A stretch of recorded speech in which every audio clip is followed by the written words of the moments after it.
जय मसीह। प्रभु का धन्यवाद हो कि कई हफ्तों से वो हमें यह अवसर प्रदान कर रहा है कि हम पहला पत्रस के पत्री को, उसके पदों को, उसके अध्यायों को अध्ययन कर पाएं। और इन अध्यायों के अध्ययन करने के समय निश्चय हम परमेश्वर के बातों को, जो वो विश्वासियों को सिखाना चाहता है, हम सीख रहे हैं। पहला पत्रस के अध्ययन में हमने अभी तक 3 अध्याय को अंत कर लिया है, और क्योंकि 3 अध्याय हम कर चुके हैं, इसलिए आवश्यक है कि हम एक बार उसका रिवीजन कर लें, उसका एक बार ध्यान दे लें कि हर अध्याय का विशेष बात क्या है, उसका मुख्य केंद्र कहाँ है, और फिर चौथे अध्याय और 5वें अध्याय में हम फिर प्रवेश करेंगे। आज का जो हमारा अध्ययन है, मुख्य रीति से हम 1, 2 और 3 अध्यायों का हम उसको फिर से मूल्यांकन करेंगे, उसका फिर से हम रिवीजन करेंगे और उसमें से कुछ बातों को दोहराएंगे, ताकि हम चौथे अध्याय में जब हम प्रवेश करते हैं तो हम उसकी पृष्ठभूमि को अच्छी रीति से समझेंगे। पहला पत्रस, जैसा कि हम सब जानते हैं, उन परदेशी विश्वासियों को लिखा गया है जो एशिया माइनर के एरिया में, एशिया माइनर के क्षेत्र में फैले हुए थे या तितर बितर हो गए थे, जिसका नाम हमको एक अध्याय के एक पद में मिलता है। पुंतुस, गलातिया, कप्पदूकिया, आसिया और बिथुनिया में रहने वाले। निश्चय ये पत्री गलातिया के क्षेत्र के विश्वासियों के लिए लिखा गया है, परंतु ये पत्री उन सबों को लिखा गया है जो अपने विश्वास के कारण से फैले हुए हैं, तितर बितर हुए हैं, और अपने विश्वास के कारण से चुनौतियों का सामना कर रहे हैं। उनके लिए जो समय काल है वह एक चुनौती भरा हुआ समय है, वो चैलेंजेस से भरा हुआ है। और जब विश्वासियों के सामने ऐसे चुनौतियां आए कि उनके विश्वास परखा जाए, कि उनका विश्वास पर प्रश्न चिन्ह आए, तो पत्रस उनको अपनी पत्री के द्वारा और परमेश्वर की प्रेरणा से उन बातों को ध्यान दिला रहा है जिसको एक विश्वासी को, जिस पर ध्यान देना चाहिए। पत्रस का मुख्य उद्देश्य इस पत्री को लिखने का यह है कि वह विश्वासियों के हियाव को बांधे रखे, उनको ढाढ़स दे और उनको निरंतर ये स्पष्ट कराए कि मूल बातें कौन सी है, व्हाट आर द थिंग्स जो महत्वपूर्ण है। वह आरंभ करता है पहला अध्याय ये बताते हुए कि हम परदेसी हैं, हम लोग एक यात्रा में निकले हुए हैं, हम पिलग्रिम है, अर्थात यह पृथ्वी विश्वासियों का गंतव्य स्थान नहीं है, वह एक इंटरिम प्लेस है। यहाँ पर अल्प समय के लिए यहाँ पर हम हैं, हमारा घर स्वर्ग है, या हम स्वर्गीय देश की ओर यात्रा कर रहे हैं। और उस यात्रा का आरंभ तब हुआ जब परमेश्वर पिता के भविष्य ज्ञान के अनुसार, नंबर 2, 1 अध्याय 2 पद, आत्मा के पवित्र करने के द्वारा यीशु मसीह के लहू के छिड़के जाने से हम चुने गए हैं। हम एक ऐसे लोग हैं जो विश्वासी है, जिन्होंने उस पर विश्वास किया है। न्यो इस बात में है, या ये यात्रा या ये परदेसी होना तब आरंभ होता है जब यीशु मसीह ने हमको समय से पहले, पृथ्वी की सृष्टि से पहले चुन लिया। चुनाव के काम के बाद हमारे जीवन, चुनाव के काम में हमारा जीवन सारे रीति से, पूरे रीति से इस यात्रा में आगे बढ़ना है। और जब हम आगे बढ़ रहे हैं तो वो इसलिए हो रहा है क्योंकि परमेश्वर की यही योजना है। यहाँ हम परमेश्वर के सार्वभौमिकता को, उसके नियंत्रण को, उसके योजनाओं को पूरा होते हुए देखते हैं, क्योंकि वह हमारा परम प्रधान परमेश्वर है। अपनी इच्छा के अनुसार उसने हमको चुना है और आज हमको परदेसी इस युग में ठहराया है। लेकिन जब हम परदेसी आए तो इसका यह माने नहीं कह रहा है पतरस कि हमारा संसार के साथ कोई लगाव नहीं है या हमको कुछ फर्क नहीं पड़ेगा। आगे के पदों को जब हम देखते हैं तो हम पाते हैं कि उन ऐसे कई प्रलोभन, ऐसी कई समस्याएं संसार में आती रहती हैं, रहेंगी, जिसको हर एक विश्वासी को सामना करना पड़ेगा।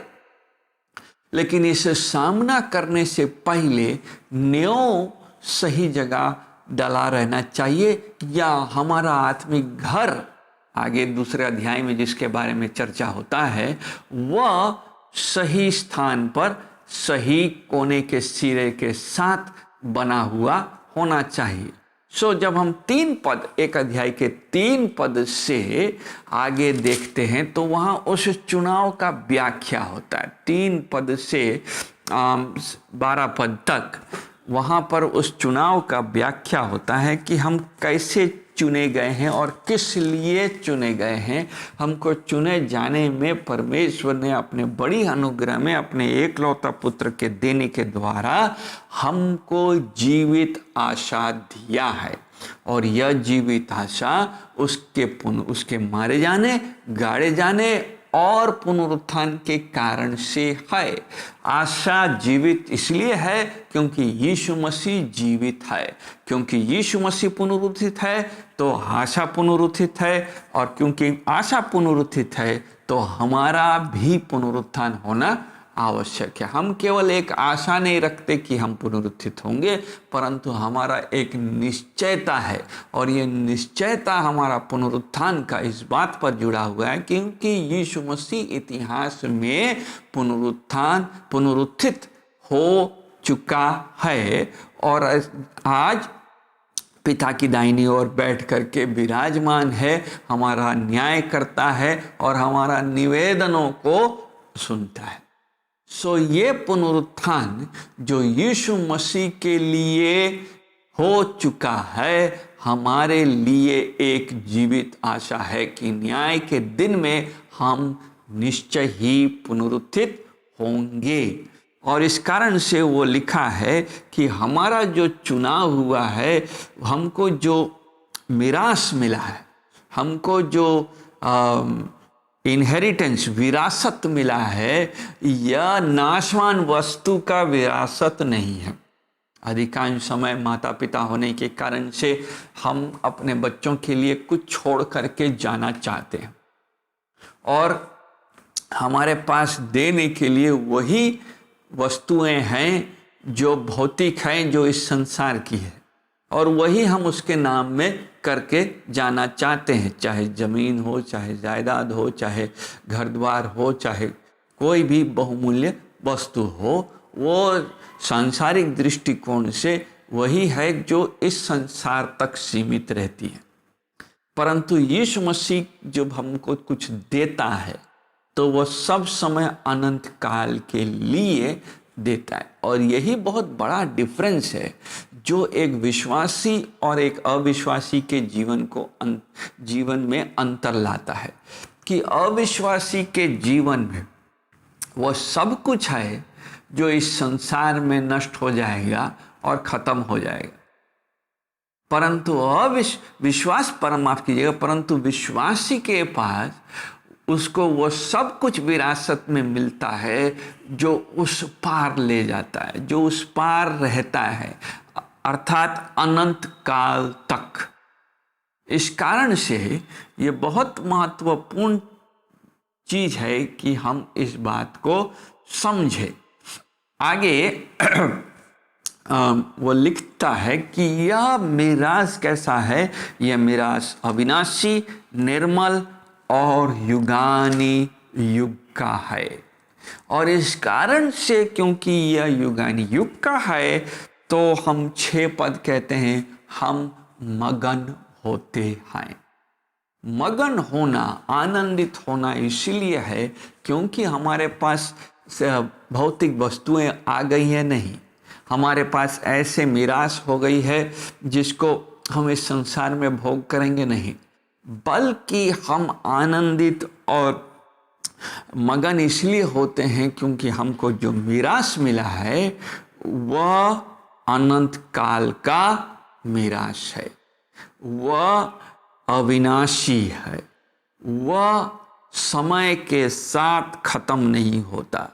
और क्योंकि हम मगन होते हैं, इस मीरास के कारण से 6वां पद बताते हैं कि हम नाना प्रकार की परीक्षाओं के कारण जब वह आता है तो उसका सामना कर सकते।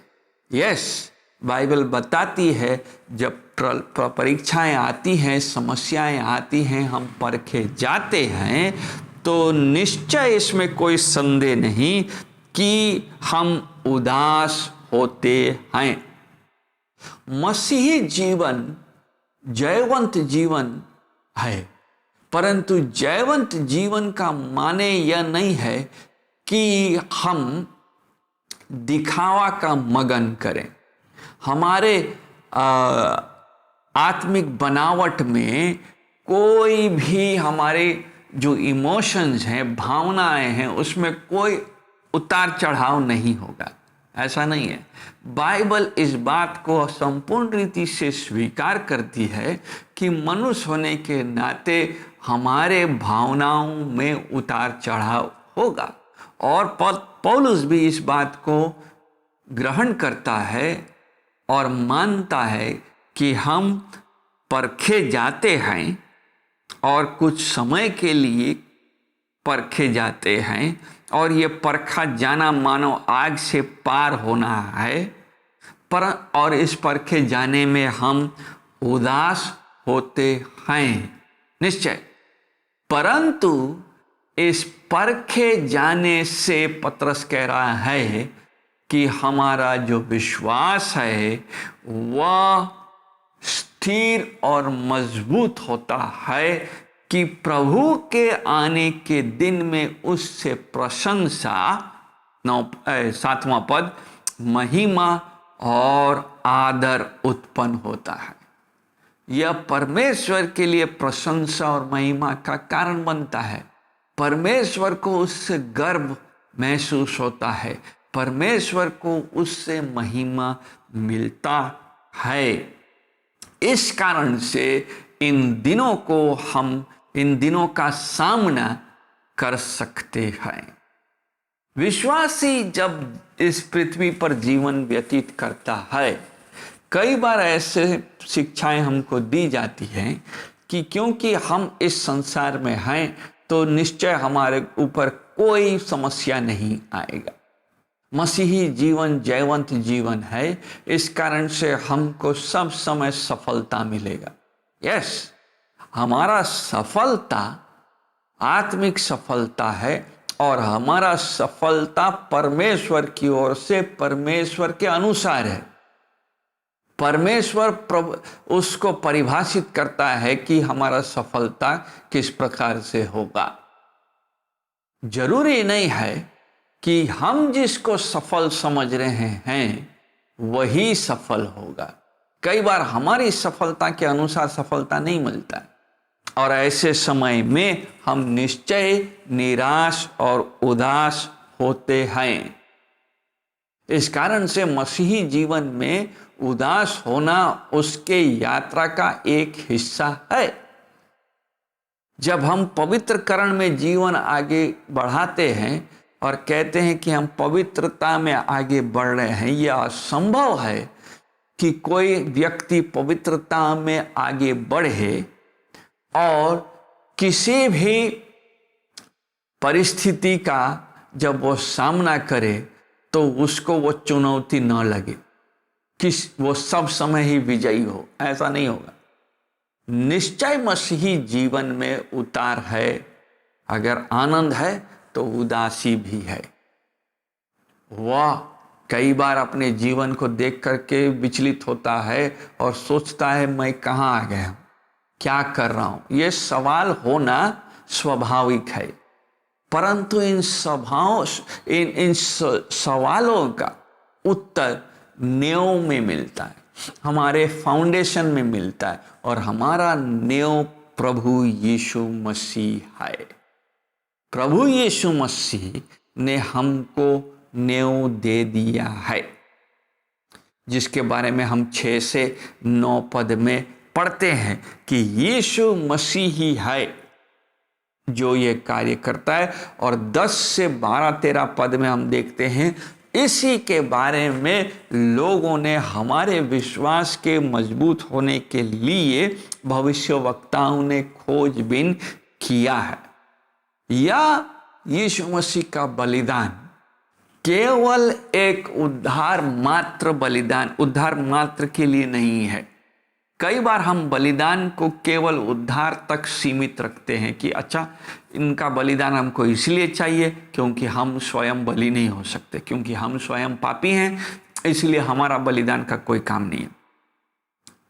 यीशु मसीह हमको इसलिए चाहिए ताकि हमारा पाप क्षमा हो जाए। यस, यीशु मसीह हमको चाहिए ताकि हमारा पाप क्षमा हो जाए, लेकिन यीशु मसीह के बलिदान हमको इसलिए भी चाहिए क्योंकि हमारा जीवन में मजबूती उसी से आएगा। हमारा विश्वास स्थिर यीशु मसीह के मारे जाने, गाड़े जाने और जिलाए जाने में आएगा। हमारा विश्वास का नींव मजबूत यीशु मसीह के बलिदान में ध्यान देने से होगा। इस कारण से 10वां पद से 12वां पद में भविष्यवक्ताओं ने इन बातों की खोज की, उन्होंने समय बिताया। वहाँ 10वां पद बताता है कि वे ढूंढ ढांड और जांच पड़ताल, 2 शब्द है, जिसको करते रहे हमारे बेनिफिट के लिए। ना जल्दी से आगे जाएंगे और 13 पद से आगे जब हम देखते हैं इसी एक अध्याय में, तो वहाँ पर कहा गया कि अच्छा, यीशु मसीह हमारा नींव है, यीशु मसीह हमको दृढ़ता देता है, हमको यह हियाव देता है कि आने वाले संकटों का हम सामना करें। हालांकि संकटें आती हैं, हम उदास होते हैं, लेकिन उभरने की आवश्यकता है, क्योंकि इससे परमेश्वर को प्रशंसा, महिमा और आदर मिलता है, राइट। लेकिन व्यवहारिक जीवन कैसा होगा? व्यवहारिक जीवन के लिए ये जो प्रशंसा, महिमा और आदर जिसके बारे में 7 पद में लिखा है, तो पतरस कह रहा है 13वां पद, बुद्धि का कमर बांधकर सचेत रहकर अनुग्रह की पूरी आशा रखो।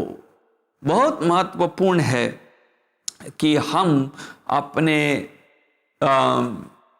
सोच, अपने विचार, अपने बुद्धि को परमेश्वर के दिए हुए मार्ग में लगाए रखें। कमर बांधना मतलब अपने आप को मजबूत करना, टाइट करना। कोई भी बड़े काम के लिए हम पहले, भारी भरकम अगर काम करना होता है तो हम पहले अपने कमर को बांध देते हैं। कमर बांधने से हमको हियाव मिलता है। ठीक उसी रीति से आत्मिक जीवन को आगे बढ़ने के लिए, जैसा कि 13, 14, 15 पद बताता है, पवित्र बनने के लिए, क्योंकि हमारा बुलाया जाना पवित्रता के लिए है। यहोवा कहता है मैं पवित्र हूं। इसके लिए खाली ये सोचना कि मैं पवित्र हो जाऊंगा, कुछ अपने से कर लूंगा, नहीं होगा। वचन हमको बताता है कि वचन वो मैनुअल है, वचन वो पुस्तक है जिसमें हमको कमर बांधना भी सिखाता है और कैसे हम वजन उठा सकेंगे यह भी सिखाता।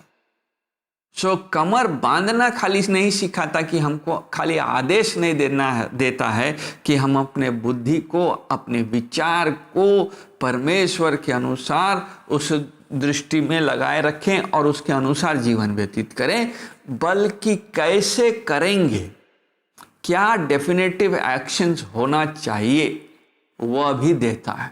वचन ही बताता है कि हम कैसे चलेंगे। तेरा वचन मेरे पथ के लिए आवश्यक है। तेरा वचन मेरे पथ के लिए उजियाला कैसे बनेगा, ये हमको वचन को पढ़ने से मिलेगा। कई बार हम पवित्रता के बारे में जब सोचते हैं और मांगते हैं कि हम पवित्रकरण में आगे बढ़ें, तो हम पवित्रकरण को खाली एक्सटर्नली, बाहरी रूप से समझना चाहते हैं कि बाहर से ऐसा क्या करेंगे जिससे पवित्र दिखेंगे। याद रखिएगा, दिखेंगे, लेकिन होते नहीं हैं। और इस कारण से पतरस वहां पर व्यवस्था विवरण की बातों को दोहरा रहा है। लेवी व्यवस्था में कहता है पवित्र बनो, पवित्र दिखो नहीं। बनो मतलब चरित्र में बदलाव, बनो मतलब अंदर से ओवर ऑयलिंग होना चाहिए, बनो मतलब पूरे रीति से अंदर से बदलना होगा। जैसे रोमियो की पत्री में पतरस कहता है नए मनुष्यत्व को, नए मनुष्य को पहन लो, पुराने को उतारना होगा, उसको झाड़ना नहीं होगा। कई बार हम अपने आत्मिक जीवन में खाली उसी लूज एंड्स बोलते हैं, उसको टाइट करना मांगते हैं, जो ढीला ढाला है कहीं पर उसको थोड़ा सा कपड़ा ऑल्टर कर लेंगे, कुछ कुछ जहाँ जहाँ सिलाई फट गया है वहाँ पर पैच मार करके हम अपने पवित्रता में प्रभु के सामने आते। वास्तव में यशाया का पुस्तक में लिखता है कि ये पैच वर्क परमेश्वर की नज़र में मैले चिथड़ों के समान है। और इस कारण से पवित्रता के लिए हमको उसके वचन पर ध्यान देना पड़ेगा। 22वां पद कहता है कि भाईचारे की निष्कपट प्रीति रखना है। कैसे पवित्र होना है? तो तन मन लगाकर एक दूसरे से प्रेम करो। और आगे लिखा है तुमने नाशमान नहीं पर अविनाशी बीज से परमेश्वर के जीवते सदा ठहरने वाले वचन के द्वारा नया जन्म पाया।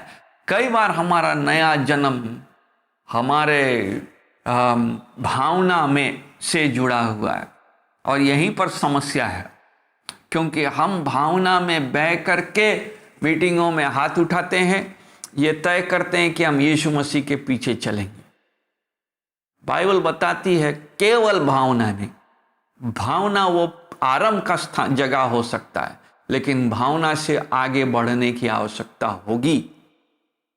यीशु मसीह हम पर जब अनुग्रह करता है तो निश्चय हमारे मन को परिवर्तित करता है, लेकिन साथ में हमको वचन देता है जहां पर इस मन को ध्यान लगाना होगा, उसको पढ़ना होगा, उस पर मनन करना होगा। जैसा यर्मिया को कहता है कि उसको खाना होगा, उसको पचाना होगा, नहीं तो हम इब्रानियों की तरह रह जाएंगे कि समय के साथ अब तो हमको गुरु हो जाना चाहिए, मगर अभी भी हम केवल दूध ही पीते हैं।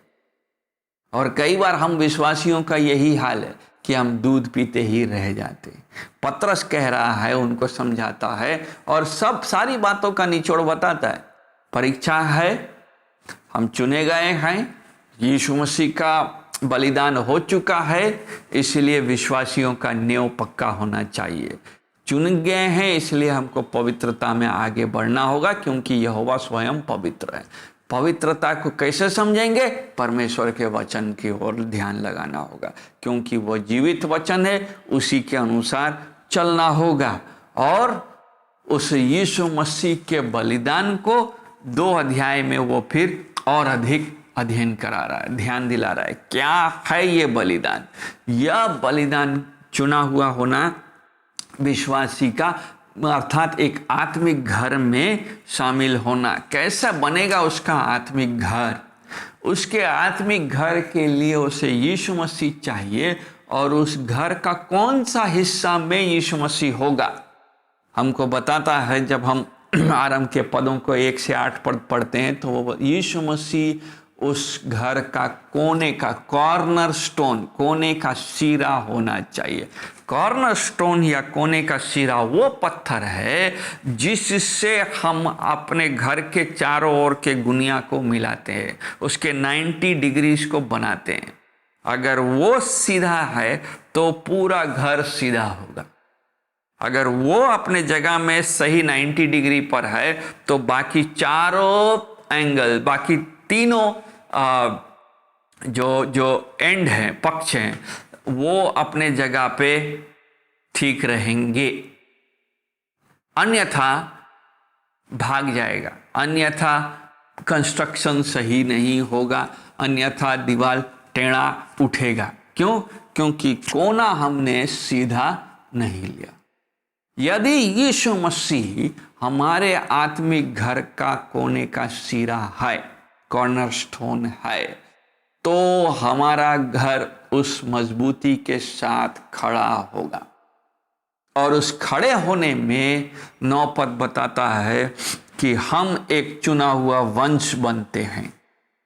ये आशीष है। हम एक राजपदधारी याजकों का समाज बनते हैं, और साथ ही हमको वहाँ लिखा है उसकी निज प्रजा बन जाते हैं। कितना महत्वपूर्ण है यह कोने का सिरा। और जब कोने का सिरा आ गया, जब वो हमारे जीवन में बैठा दिया गया, और उससे जब हम आत्मिक शिक्षा लेते हैं तो एक एक करके रद्दा चढ़ता जाता है भवन का। और तब हम सीखते हैं कि कैसे हम संसार के में रह करके परमेश्वर के लिए जिएंगे। जब हम 11 पद से आगे पढ़ते हैं तो वहां पतरस सिखाता है कि संसार में रह करके परमेश्वर की महिमा के लिए कैसे जिएंगे। और उसका सबसे महत्वपूर्ण जो स्वभाव है वो है अधीनता का। 13 पद से वो कहता है अधीन बनना सीखो। किसके? हाकिमों के, राजाओं के, कुकर्मी हाकिमों के भी अधीन हो। जो क्योंकि वे कुकर्मियों को दंड देने और सुकर्मियों की प्रशंसा के लिए उसके भेजे हुए हैं। ये हाकिम परमेश्वर की ओर से ठहराए हुए हैं। परमेश्वर अपने कार्य को किसी से भी प्रयोग करा सकता, किसी को भी प्रयोग करा सकता। वे जो उसे मानते हैं और वे जो उसे नहीं प्रभु करके मानते हैं, उनको भी अपनी महिमा के लिए प्रयोग कर सकता है। इसमें कोई संदेह नहीं है। और परमेश्वर अपने लोगों के अधीनता से अपनी महिमा कराता है। और साथ ही वहां आगे 13वां पद बताता है कि उस अधीनता में कैसे कैसे लोग के अधीन होना होगा। कुछ अच्छे लोग मिल जाएंगे तो अधीन होंगे, लेकिन बुरे मालिक होने के बाद, बुरे मालिक अगर मिलेंगे तो क्या अधीनता दिखाएंगे? बाइबल बताती है कि हाँ, तभी भी हम अधीनता दिखाएंगे। उनमें भलाई न भी हो, 18 पद, उनमें भलाई न भी हो, हे सेवकों हर प्रकार के भय के साथ अपने स्वामियों के अधीन रहो, न केवल भलों और नम्रों के पर कुटिलों के भी। हाँ, विश्वासी होने का माने है कि संसार में बहुत से चुनौतियां आती है, आज भी हैं। हम अपने नौकरी के जगह में मसीही होने के कारण से चुनौती फेस करते हैं। हमको नज़रअंदाज किया जाता है, हमारे काम को वो सम्मान नहीं दिया जाता है जो मिलना चाहिए, हमको वो प्रमोशन नहीं मिलता है जो दिया जाना चाहिए, हमारे काम को सराहाया नहीं जाता, हमको सहानुभूति नहीं दिखाया जाता, हमारा मजाक किया जाता है, हमारे सोच को बहुत अलग सोच माना जाता है, और हम मार्केट के लिए रेडी नहीं है ऐसा कहा जाता है।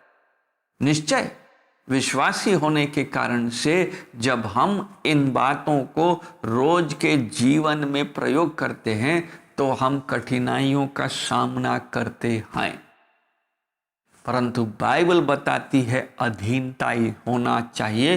क्योंकि जब हम अधीनता के बारे में बात करते हैं तो आगे दिखाएंगे, यीशु मसीह बताता है 3 अध्याय में वो हमको फाइनल उदाहरण दे देता है कि अधीनता किस लिए, क्योंकि यीशु मसीह स्वयं अधीन था। और यह अधीनता का चरित्र केवल बाहर नहीं, 4 दीवार के बाहर नहीं, घर के बाहर नहीं, लेकिन घर के अंदर भी, पत्नियों के अंदर भी पतियों को प्रेम करना है, एक दूसरे के लिए सहानुभूति दिखाना है, एक दूसरों के लिए अधीनता होना चाहिए। पत्नियों को कहा गया अधीन हो, 3 अध्याय। लेकिन पतियों को कहा गया कि पत्नियों का सम्मान करो, ऑनर करो, और अधीनता जितना आवश्यक है सम्मान भी उतना ही आवश्यक है। कई बार हम अपने पत्नियों को से अधीनता का अपेक्षा रखते हैं। हम चाहते हैं कि वो हमारी बातों को सुने, लेकिन क्या हमने उनको सम्मान दिया अपने घर में? क्या हमने उनको वो दर्जा दिया जिससे वो सम्मानित महसूस करती है, जिससे वो प्रेम को देख पाती है? कई बार मसीही पतियों के अंदर में भी इस स्वभाव का कमी देखने को मिलता है, जिसके बारे में पत्रस 3 अध्याय में समझाता है। लेकिन इसका निचोड़ वो 13 पद से बताता है। क्यों अधीनता? क्योंकि यीशु मसीह वह परम उदाहरण है जिसने अधीनता में स्वर्ग राज को छोड़ करके पिता की इच्छा को पूरा करने के लिए न केवल मनुष्यों के बीच में डेरा करता है, बल्कि मनुष्यों के बीच में रह करके बलिदान को स्वीकार करता है।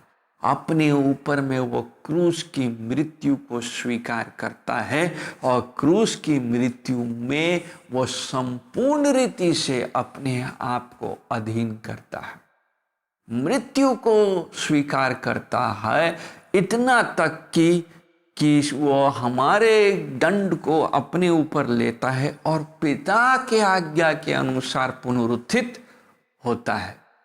पिता उसको पुनरुत्थित करता है और पुनरुत्थान में सर्वप्रथम स्थान देता है और अपने स्वर्गीय स्थान में वह उसे दाहिनी ओर बैठाता है और वह महत्वपूर्ण राजगद्दी देता है जिसमें वो बैठ करके हमारे लिए निवेदन करता है और आने वाले दिनों में न्याय करेगा।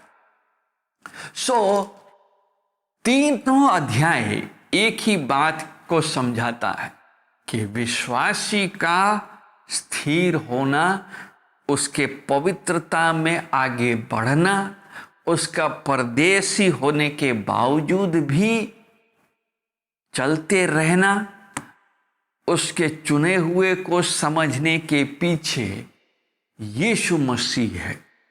यदि यीशु मसीह के बलिदान को समझे हैं तो हम इस संसार में परदेशी होना को भी समझ जाएंगे।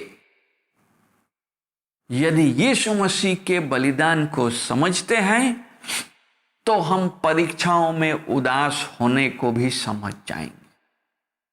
लेकिन यदि हम यीशु मसीह के पुनरुत्थान को समझते हैं तो हम उसके लिए जयवंत होना, जब वो हमको जयवंत करता है और हमारे अपने जीवन से मगन होना और उसके लिए प्रशंसा और महिमा के लिए जीना को समझते हैं।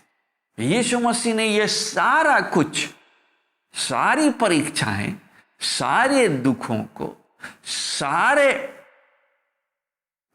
हर प्रकार के कष्टों को हमारे लिए और हमारे उदाहरण के लिए झेला है, अपने ऊपर लिया। लेकिन पुनरुत्थान में और उसके अपने रेस्पॉन्स में वो हमको साथ में यह सिखाता भी जाता है कि हमारा भी किस प्रकार से प्रत्युत्तर होना चाहिए। केवल ये कहना कि हम परमेश्वर की महिमा के लिए जीना चाहते हैं काफी नहीं है। परमेश्वर की महिमा के जीने के लिए हमारा प्रत्युत्तर आदर और सम्मान और महिमा का होना चाहिए। कैसे होगा? जब हम रोज जीते हैं। 2 अध्याय बताता है कमर कसना पड़ेगा। कैसे होगा? जब कठिन मालिक होगा। कैसे होगा? जब अविश्वासी पत्नी होगी। कैसे होगा? जब घर का माहौल ठीक नहीं होगा। कैसे होगा जब हाकिम विश्वासी नहीं है? वैसे ही होगा जैसे यीशु मसीह इस पृथ्वी पर रह करके जिया और हम बाकियों का सामना किया, हमको भी इसी प्रकार से इस पृथ्वी पर रहते हुए राज पदाधिकारी बनना है, याजकों का समाज बनना है। चौथे अध्याय में जब हम प्रवेश करेंगे तो हम इसको और देखेंगे कि यीशु मसीह कैसे परमेश्वर की महिमा के लिए जीवन व्यतीत करता है। और चौथा अध्याय का विशेषता और उसका केंद्र दुख उठाना परमेश्वर की महिमा के लिए है। अगली बार हम इस विषय पर ध्यान देंगे। परमेश्वर आपको आशीष दे। और यदि आपके पास समय हो तो मैं आपसे निवेदन करूंगा कि आप निश्चय चौथे अध्याय को पढ़ें, मनन करें, ताकि जब हम बाइबल अध्ययन करें उसे हम गहराई से समझ सके। धन्यवाद।